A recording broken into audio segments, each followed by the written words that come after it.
चाहिए मतलब चाहिए। नो कॉम्प्रोमाइज लाइफ में, ना छुट्टी ना घर ना द्वार, जब तक हम हैं तब तक वो हासिल कर करेंगे। हेलो इसी सोच, ये सोच और ये मोटिव के साथ आपको काम करना पड़ेगा। जब तक आप बोले ना, जब तक आप 100% दोगे नहीं तब तक आपको 100% मिलने वाला नहीं है। क्योंकि आप एक कहानी सुने होंगे, कर्म का फल, जैसा कर्म वैसा फल है। जैसा लोग एक कहानी याद आ गया, हम आपको सुना दे रहे हैं कि आज जो आप कर्म कर रहे हो, आज नहीं तो कल आपको मिलेगा, और जैसा कर्म करोगे वैसा फल मिलेगा। अगर आज आप मेहनत कर रहे हो तो कल आपको रिजल्ट मिलेगा, और आप मेहनत कितना कर रहे हो ये आपके ऊपर डिपेंड करता है। हेलो तो एक बात की बात है, एक कहानी बहुत कमाल की कहानी, आप समझने का प्रयास करिएगा, थोड़ा सा लंबा जा सकता है। एक पति पत्नी का जोड़ा था, यानी कि 15 साल शादीशुदा थे, और जिंदगी बीतते बीतते 1 साल 2 साल 3 साल 4 साल हो गया, और वो उसके घर में ना कोई बेटा या बेटी का जन्म नहीं हुआ। मीन्स जो ना मतलब वो पति पत्नी ना कभी माँ बाप नहीं बन पाए। 8 साल 9 साल 10 साल हो गया, पूरे हर जगह पे झाड़ फूक, जंतर मंतर, मेडिकल से लेकर जड़ी बूटी से लेकर हर वो काम किए, लेकिन उनके घर में कोई भी संतान नहीं हुआ। दिन बीतते गए बीतते गए बीतते गए बीतते गए बीतते गए, देखते देखते 15 साल हो गया। कितना साल हो गया? 15 साल हो गया। 15 साल होने के बाद जो ना अब जो ना एक खुशी का ना समझ लो कि एक त्योहार आ गया उन लोग के लिए, और उसके घर में एक संतान हुआ और एक बेटा ने जन्म लिया। 15 साल बाद। कितना साल बाद? 15 साल बाद। सोचो, एक 15 साल तक एक महिला, एक स्त्री, एक बहन के लिए, एक नारी, एक माँ के लिए अगर निसंतान होना, मतलब समझ लो कि ये बहुत बड़ा पाप है इस दुनिया में। दुनिया के लोगों के नजर में पाप, दुनिया के लोगों के नजर में ये बहुत बड़ा पाप है। बांझ से लेकर कई सारी चीजें ताना मिलता है, वो हमको पता है ना। आपके घर में भी कोई चाची को कोई दीदी होगी, 2 साल 4 साल हो गया, बच्चा नहीं हुआ अभी तक, तो कितना सारा बात सुनना पड़ता, सास ससुर से, पड़ोसी से। अगर बात में किसी से बहस हो गया तो वहां पे कौन से मिलता है। तो इतना आसान नहीं होता है कि बिन बेटा का जो ना मतलब बिन संतान का जो ना एक घर में रहना बहुत दिक्कत वाली बात है। तो वो सोचो कि वो स्त्री कितना तकलीफ उठाई होगी 15 साल तक। एक माँ बाप ना, एक पति पत्नी ना एक संतान के लिए क्या कुछ नहीं करता है, जरा सोचो। अगर प्रॉब्लम्स है तो कहाँ दिल्ली, कहाँ मुंबई, जहां उनको एक छोटा सा उम्मीद लगा कि यहाँ अगर दिखवाएंगे तो जो ना यहाँ मेरा जो ना बेटा या बेटी हो सकता है, एक उम्मीद, वो उम्मीद भी जो ना बहुत मतलब समझ लो कि उस उम्मीद के चक्कर में जहां मन तहां पैसा से लेकर समय से लेकर हर वो चीज इन्वेस्ट कर देता है। हेलो समझ रहे? यहाँ तक समझा? तो ऐसा करते करते 15 साल बीत गए। 15 साल बाद उनके घर में एक बेटा ने जन्म लिया, और वो समझ लो कि वो उनकी जिंदगी का इतना महत्वपूर्ण, इतना खास दिन था कि बोलो मत। अब उसके बाद सारे मतलब समझ लो कि पूरे घर में खुशहाली छा गया, बहुत ज्यादा खुशी का वो मतलब समझ लो कि मतलब इतना खुश थे कि वो लोग वो जाहिर नहीं कर पा रहे थे, क्योंकि 15 साल बाद एक घर में संतान आना ये बहुत बड़ा बात होता है। या सुनो, अब इसके साथ आगे जैसे ही हुआ यूं कि वो लड़का का, यानी कि समझ लो कि इतना साल बाद एक बेटा ने जन्म लिया, तो माँ बाप का पूरा कोशिश रहा कि इस बेटा का हर वो सपना हम लोग पूरा करेंगे। अच्छा स्कूल में एडमिशन करवाया, अच्छा परवरिश दिया, मतलब समझ लो कि धीरे धीरे मतलब जवानी की ओर वो लड़का जाने लगा, और वो जवानी तक में माँ बाप ने अपना हर वो सुख चैन न्यौछावर कर दिया उस बेटा को एक अच्छा इंसान बनाने के लिए। हेलो एक कामयाब इंसान बनाने के लिए, यानी कि समझ लो वो बेटा उनका सब कुछ था, धन संपत्ति सब कुछ उनका बेटा था। यानी कि किसी भी चीज को लेकर बेटा बोला कि पापा बाइक, बेटा बोला फलना तो फलना, बेटा बोला कार तो कार, बेटा बोला आईफोन तो आईफोन, बेटा बोला ये लड़की तो लड़की। मतलब समझ लो कि जो चीजें डिमांड किया अपने माँ बाप के सामने, खिलौना से लेकर हर वो चीज, खिलौना से लेकर हर वो चीज जो ना उसको जो ना उसके माँ बाप देना शुरू कर दिया। यानी कि इतना लाड प्यार से बढ़ा ना वो लड़का कि समझ लो कि एक राजा वाला जिंदगी उसके माँ बाप ने उससे दिया। लड़का का उम्र 22 से 23 साल हो गया, बीटेक किया, बीटेक करके पास हुआ। पास होने के बाद अचानक ऑस्ट्रेलिया से ना उसके पास एक जॉब लेटर आया। क्या आया? Job letter. एक जॉब लेटर आया। जॉब लेटर आने के बाद जो ना वो लड़का जैसे ही जॉब लेटर हाथ में लिया बहुत खुश हुआ, बहुत ज्यादा एक्साइटमेंट के साथ अपने मम्मी पापा के पास गया और बोला माँ मेरा ना जॉब लग गया, वो भी ऑस्ट्रेलिया में, और बहुत कमाल का, मतलब समझ लो कि सैलरी भी बहुत अच्छा है, सालाना पैकेज जितना है, और ये इनकम हमारे इंडिया में कभी नहीं होगा। एक अच्छे पोस्ट में मेरा हुआ है तो मुझे ऑस्ट्रेलिया जाना है। और जैसे ही ये बात माँ सुनी, माँ के ना पैरों तले जमीन खिसक गई। क्यों? क्योंकि इकलौता बेटा वो अपनी नजर से कभी दूर करना नहीं चाहता, क्योंकि बहुत मुश्किल के साथ वो बेटा मिला है। तो वो क्या की, वो एकदम रोना शुरू कर दी, बोला बेटा तुमको मेरा कसम नहीं जाना है। उसके पापा समझाया, हर लोग समझाया, लेकिन बेटा जो ना बचपन से ही क्या था, जो चीजों को चाहता था हर वो चीजें माँ बाप ने उसे दिया। तो बेटा बोला कि माँ कोई बात नहीं, ऑस्ट्रेलिया में मैं जॉब करूंगा, साथ ही साथ 6 से साल भर में, 6 महीना से लेकर साल भर में तुम्हें भी वहां पे मैं ले जाऊंगा, और ऑल फैमिली हम लोग वहां शिफ्ट हो जाएंगे।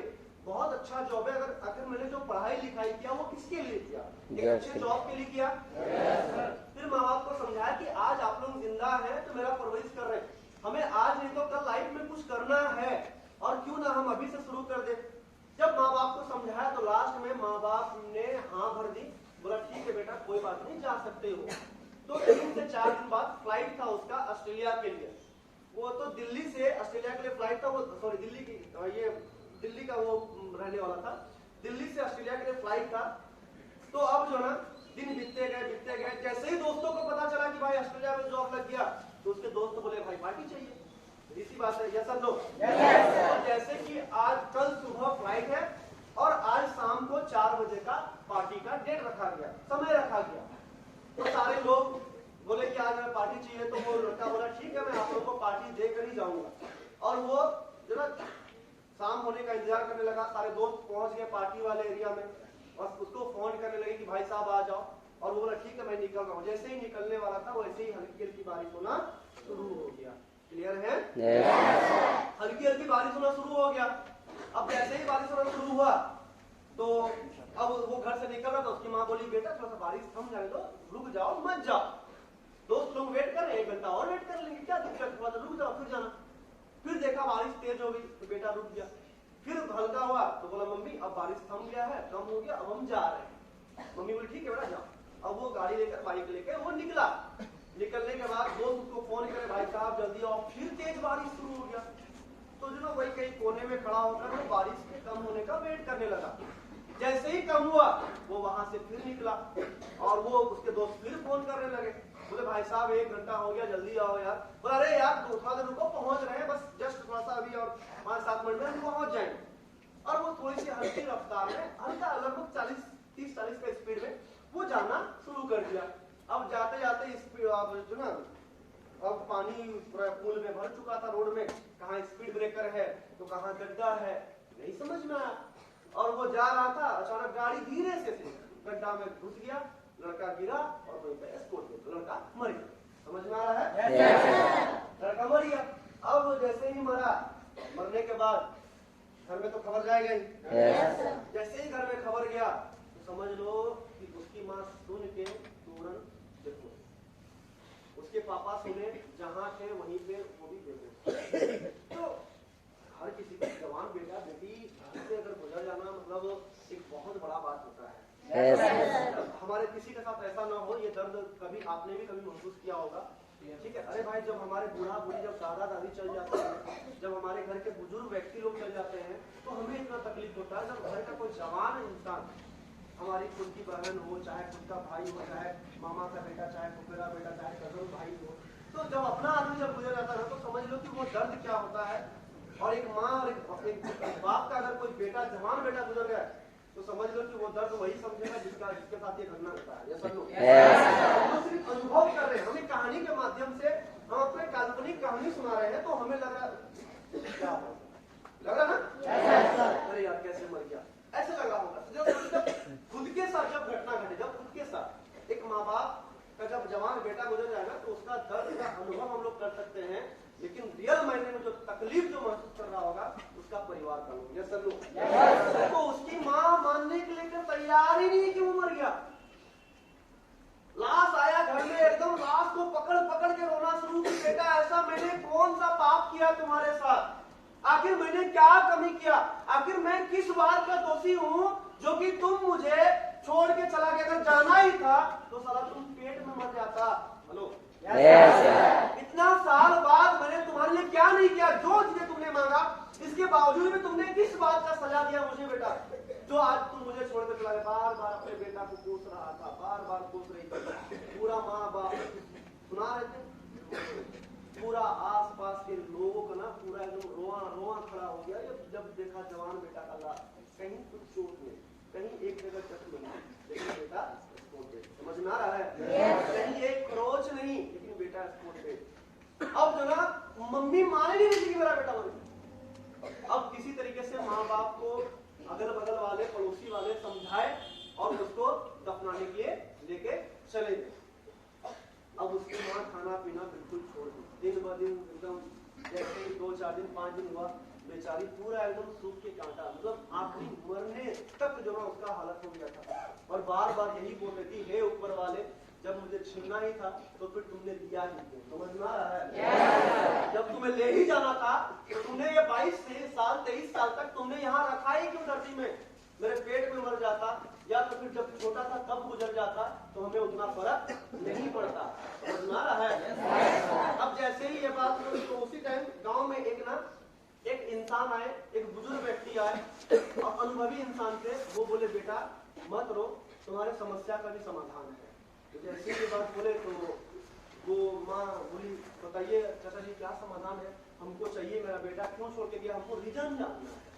बोला कि दिल्ली में ही किसी जगह पे ही एक जो ना बड़े बहुत बड़े एक तांत्रिक रहते हैं जो कि आत्माओं से बात करवाते हैं, समझ में आ रहा है? मतलब जो कि आत्माओं से बात करवाते हैं तो कुछ मिनट के लिए वो आत्मा आकर आपसे बात कर सकते हैं, आप अपने मन की बात उसे बता सकते हो। काल्पनिक कहानी है, वास्तविकता मत लेना, क्लियर है?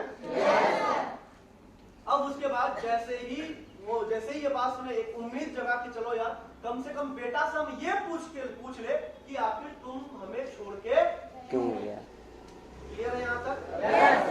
अब जैसे ही वहां पे एड्रेस पूछते मियां भी दोनों पहुंच गया। पहुंचने के बाद अब हुआ यूं कि जैसे ही वो तांत्रिक से मिले, वो बाबा से मिले, बाबा बोला चलो अंदर चलो, और एक अंदर एक जो ना बड़े से हॉल में ले गया, सारे खिड़की दरवाजे बंद कर दिए, पूरा अंधेरा था और वहां पे वो अपना जंतर मंतर शुरू कर दिया। अब जैसे ही शुरू किया तो बोला हे भगवान, हे आत्मा, आप जो ना सबसे पहले इस जो औरत है इनका बेटा जल्द से जल्द यहाँ से जो ना उत्पन्न हो जाए और बताए इन्हें कि क्यों छोड़ के गया। और जैसे ही ये बात बोला, जैसे ही मंत्र फूका, वैसे ही वहां से लड़का नहीं लड़की पैदा हुई। कौन पैदा हुई? लड़की का आत्मा पैदा। और जैसे ही लड़की का आत्मा वहां से आया और जैसे ही उस औरत को देखा, बोला भागो भागो भागो भागो भागो, गायब हो गया। अब तांत्रिक देखना शुरू किया, साला एक आत्मा आया और तुरंत भागो भागो बोला और निकल गया। फिर बोला अच्छा कोई बात नहीं, चलो फिर दोबारा जंतर मंतर किया, बोला हे आत्मा, हे परमात्मा, जो भी हो, जंतर मंतर करके बोला कि इस औरत का जो ना बेटा आ जाए। और जैसे ही मंत्र लड़की बेटा की जगह फिर एक लड़की आ गया, बोला बचाओ बचाओ बचाओ बचाओ बचाओ, वो भी गायब हो गया। अब तीसरा फिर बोला कि अब जो ना शायद इसका बेटा आ गया। अब फिर मंत्र फूका, फिर बोला हे आत्मा, हे परमात्मा, जल्द से जल्द इनका बेटा का आत्मा यहाँ से तुरंत पैदा हो जाए। और वैसे जैसे ही वहां से मंत्र फूका, वैसे ही फिर एक आत्मा आया और वो भी लड़की। क्लियर है? वो भी लड़की थी। अब बोली भागो भागो, ये पापी है, डायन है, चुड़ैल है, खा जाएगी, भागो। भाग गया, फिर गायब हो गया। तांत्रिक का दिमाग काम हो गया, बोला बड़ा हो क्या रहा, हम बुला रहे हैं बेटा को, लड़का निकल रहा लड़की। अब उसके बाद बोला अच्छा चलो कोई बात नहीं, उसको लगा कि थोड़ा मंत्र गलत तो नहीं है। फिर मंत्र फूका, फिर जैसे ही मंत्र फूका, फिर वहां से एक जो ना आत्मा आया और वो था उसका बेटा। समझ में आ रहा है? अब बेटा बोला कि माँ समझ में आया? बोला हाँ बेटा समझ में आ गया। बोला तुम्हारा सवाल क्या था कि तुम मुझे क्यों छोड़ के गए? माँ बोला हाँ बेटा। बोला यही रीजन था तुमको छोड़ के। रीजन समझ में आया? Yes sir. क्योंकि इस बेटा को पैदा करने के लिए 3 बेटी ऑलरेडी पेट में मार चुकी थी। समझ में आ रहा है? यस। तो जैसा कर्म वैसा फल। अच्छा कर्मों का फल अच्छा मिलता है, बुरे कर्मों का फल बुरा मिलता है। आज नहीं तो कल मिलेगा। 100 गायों के बीच एक जो ना 100 बछड़ों के बीच एक गाय जब अपने बछड़ा को दूध रखती है कर्म का फल आपको ढूंढ ढूंढ के आएगा। तो उसके लिए आज आपको सीढ़ी लेवल में काम करना पड़ेगा। Hello yes sir. तो दोस्तों, आज आप जितना भी आप अपने आप को, आज जो भी आपके पास समय मिल रहा है, जो चीजें आज आप सोच रहे हो, जो चीजें आपको सब कुछ सीखने मिल रहा है, जितना टाइम एक्सपेंड करना पड़ा, जितना जोश आपके पास है, जितना जुनून है आपके पास, आप लगा दो काम में।